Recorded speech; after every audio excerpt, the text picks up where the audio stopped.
Lindsay Lohan is still crazy and comic book movies are still a thing. Bet you didn't see either of those coming. Welcome to the Know-It-All for October 17th. I'm Ashley Jenkins. And I'm Meg Turney. If you're new to the show, here's how it works. We run through the biggest news stories of the week, and if you want any more details or information, just click the annotated picture and we'll take you to the full news story. Got it? Of course you do. You're brilliant. Let's get started. Lindsay Lohan stepped up her claim against Rockstar last week, providing more than 45 pages of photographic evidence that her likeness was co-opted by the popular title without her permission. Among her claims was the assertion that the bikini-clad blonde on the game's discs was undeniably Lohan because she's flashing the peace sign, something Lohan's lawyers apparently think she invented. This peace sign, Lindsay, you got nothing. You don't got shit. Hi, Bernie Burns. Hello, yes, welcome to my office. Can I help you? Yes, we actually have a lawsuit against you for something one of your employees said and or did. Really? Wow, that's amazing. I've never heard that before. Just add it to the fucking pile. Thank you. Yes, we actually represent Miss Lindsay Lohan. What's up? Really? I bet that keeps you busy. And we're filing a lawsuit because you used her likeness in a video without her consent. We used her likeness in a video. What video? This video. This video? The only reason why we made this video is because you guys are here. You brought the camera. Besides, it's not even her likeness. It's actually her. She's standing right there. Listen, if he's not doing anything later, I've got some openings. Down here. Okay? Thank you. Well, regardless, we have a writ of Manucare Caudium Corpus. Okay, I actually speak Latin, and that just said I wanted to eat a body with cheese on it. What he meant was it's actually an ixnay day case. That was pig Latin. But it is also a quadruple corp sim. Pretty sure that was just gibberish. Okay, guys, I'm going to make this easy on you. I'm going to tell you our official stance at Rooster Teeth on Miss Lindsay Lohan. Our stance is, she's a dumb fucking...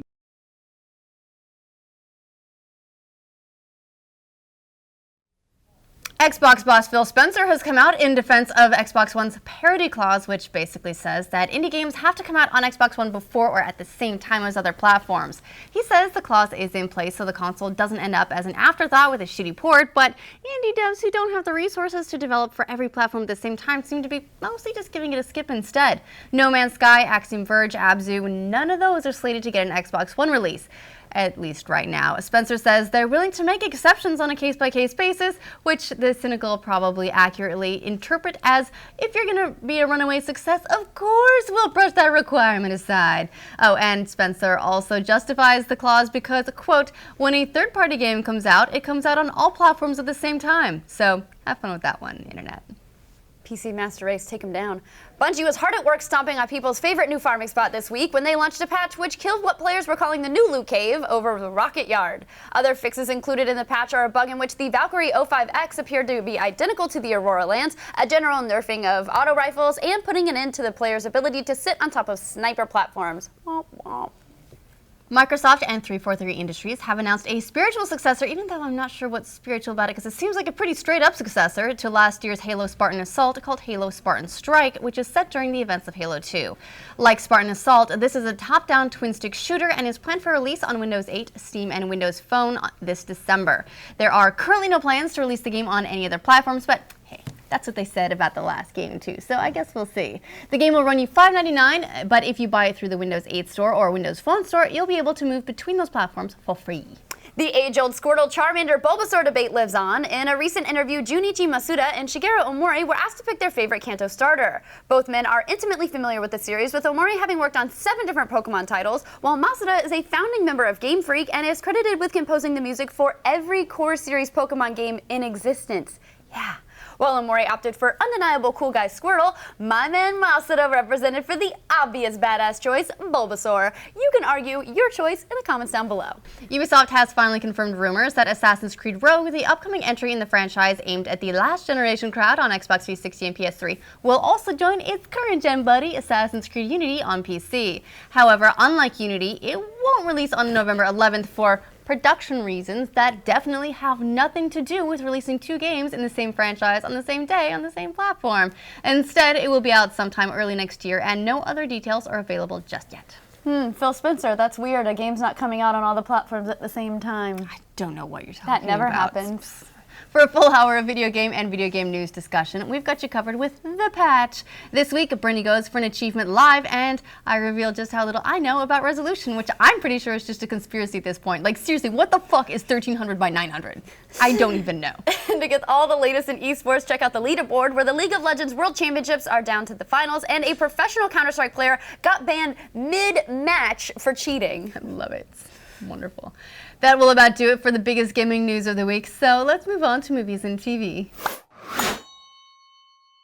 Rooster Teeth has kicked off production of our first feature-length live-action production, Laser Team, and announced principal cast for the film. Our own Brittany Burns, Gavin Free, and Michael Jones will all play members of the Laser Team, and they'll be joined by Colton Dunn, known for his work writing Key and Peele and Mad TV, and taking a turn in Parks and Recreation. The champion of Earth, Adam, will be played by Blue Mountain State Hunger Games and TMNT alum Alan Richson, and Ally DeBerry from Disney's Ant Farm will round out the cast as Hagen's daughter Mindy. We got a photo of the prop workshop that hasn't been shown anywhere else, and we've been saving it for you. Look upon it and behold its wonder.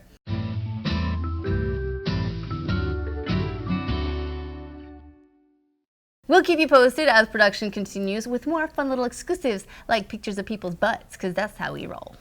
I would like to be the butt photographer. You're gonna have to fight John. I will win that fight. Bill Murray has announced in a recent interview that he'll be starring in his own Christmas special this year. The special will be directed by Sofia Coppola, who directed Murray in Lost in Translation. And although Murray has said it won't have any sort of format, it'll reportedly feature a lot of the former Ghostbusters singing Christmas carols, which sounds awesome. Best case scenario, Scrooged in real life.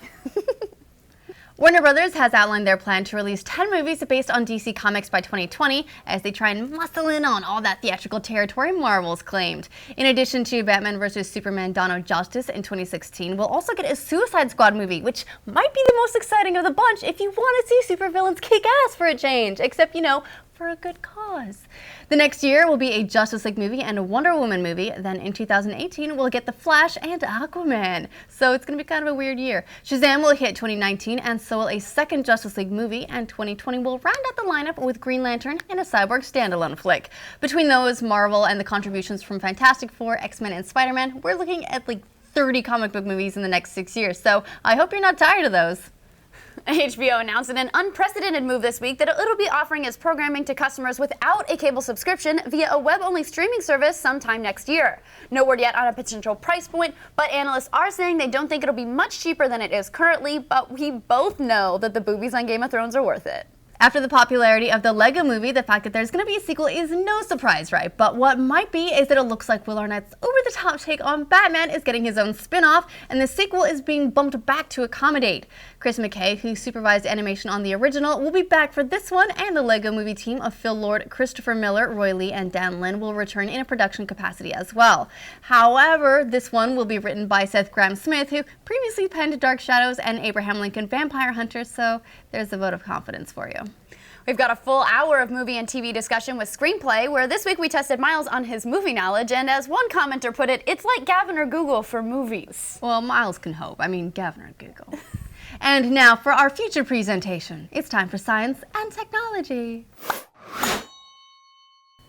Apple unveiled a slew of new products this week, including the new iPad Air 2, which is now the world's thinnest tablet, and a new iMac, which boasts a 5K Retina display. The iMac will set you back $2,500 at its baseline and started shipping yesterday. Yosemite, Apple's new OS, was also made available for free yesterday, and iOS 8.1, which brings with it Apple Pay, yay, will be available for download starting Monday. Researchers at Penn State University were attempting to duplicate and build on previous experiments with compressed liquid benzene, but they used a larger amount of liquid and a larger Paris-Enberg device to compress it, which meant they also released the pressure more slowly. And instead of the amorphous glass-like polymer that earlier experiments had yielded, this time they ended up with an ordered thread-like material thousands of times thinner than a hair and stronger than anything previously discovered, including carbon nanotubes. Firms working to solve the oh-so-sci-fi issue of how to build a space elevator are now looking to this new material, which they believe could be the perfect solution to build a thin but unbelievably strong link over 60,000 miles into space. In January, Apple will begin offering up to $20,000 to female employees to help cover the cost of freezing their eggs. Lady eggs, not chicken eggs. I don't know why that was a debate, but it was. They joined Facebook, who recently began offering the program to its female employees. The program is an attempt to keep their top female talent from taking time off or even quitting to start a family, giving them a chance to settle down and have children later when they might otherwise be unable to conceive. That's it for this week's episode of The Know-It-All. We'll be back next week, broadcasting live for Rooster Teeth sponsors Friday at 1 p.m. Central and to the internet at large Friday evening. Good night and good game. Gigi Nori.